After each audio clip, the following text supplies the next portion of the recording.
ભાગીને લગ્ન કરવાનું વિચારો છો તો 1 મિનિટ, કારણ કે હવે ભાગીને થતા લગ્નો પર સરકારની કડક નજર છે. એક સહી પહેલા હવે આવશે નોટિસ અને એક નિર્ણય પહેલા આવશે ઘર ઉપર તપાસ. આ સમાચાર તમારા જીવનને સીધી અસર કરશે. ભાગીને લગ્ન કરનાર યુગલ માટે મોટા સમાચાર સામે આવ્યા છે. સરકાર હવે આવા લગ્નોની નોંધણી માટે નવા અને કડક નિયમો લાવવાની તૈયારીમાં છે. મોટા સમાચાર હવે સીધા મેરેજ રજિસ્ટ્રાર પાસે જઈને નોંધણી કરાવી શકાય એટલું સહેલું નહીં રહે. મળતી માહિતી પ્રમાણે લગ્નની નોંધણી માટે હવે વર્ગ 2 અધિકારીઓની મંજૂરી ફરજિયાત બની શકે છે. મંજૂરી વગર નોંધણી ક્યારે પણ નહીં થાય. રાજ્ય કેબિનેટ આ નિયમોને અંતિમ મંજૂરી આપી શકે છે અને નોંધણી પહેલા યુગલની સંપૂર્ણ તપાસ થશે.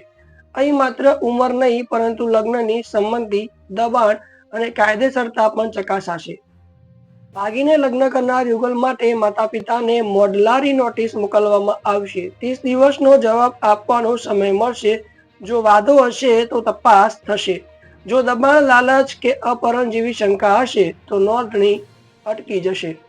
આ નિયમ ખાસ કરીને જબરજસ્તી લગ્ન અને લવ જિહાદ જેવા મુદ્દાઓને ધ્યાનમાં રાખીને બનાવવામાં આવી રહ્યા છે. સરકારનો સ્પષ્ટ ઉદ્દેશ છે કે નાબાલિગ લગ્ન અટકાવવું, યુવતી ઉપર થતા દબાણને રોકવું, ખોટી રીતે કરાતા લગ્નો પર કાબુ મેળવવો અને કાયદાની પ્રક્રિયાને મજબૂત બનાવવી. સરકારી સૂત્રો કહે છે કે આ નિયમો કોઈના પ્રેમ સામે નથી, પરંતુ કાયદાની સુરક્ષા માટે છે. જો તમે કે તમારા ઓળખીતાઓ ભાગીને લગ્ન કરવાની તૈયારીમાં છો તો આ સમાચાર ખૂબ મહત્વના છે. હવે કોઈ પણ નિર્ણય લેતા પહેલા કાયદાકીય માહિતી લેવી અત્યંત જરૂરી છે. નિયમો બદલાઈ રહ્યા છે. લગ્ન પહેલા વિચારવું પડશે, કારણ કે એક ખોટો પગલું આખી જિંદગી પર અસર કરી શકે છે. તમે જોઈ રહ્યા છો DM90 news digital Gujarat digital news. અમારી સાથે જોડાવા માટે સબસ્ક્રાઇબ કરવાનું ના ભૂલશો અને લાઈક કરવાનું ના ભૂલશો.